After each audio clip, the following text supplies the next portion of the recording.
गेले 2-3 दिवस जरा पाऊस कमी आहे, पण हवा दमट आहे आणि त्यामुळं पाणचुलीखाली विस्तो पटकन पेटत नाहीये. म्हणून काही झावळ्या आता पडायला आलेल्या होत्या त्या काढल्या आहेत आणि त्याच्या ह्या पाती ज्या आहेत त्या काढून घेणार आणि मग त्याचं छोटं छोटं बंडल बांधून घेणार, जेणेकरून विस्तो पटकन पेटेल.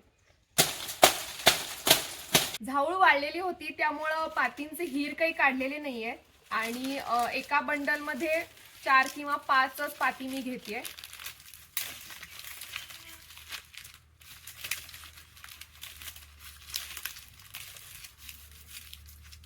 बंडल माझे बांधून झालेले आहेत आणि अंधार पडायला लागलाय, पाऊस येईल असं पण आहे. तर संध्याकाळची जी धुरी करायची आता तर ती मी या बंडलने पेटवणार आहे.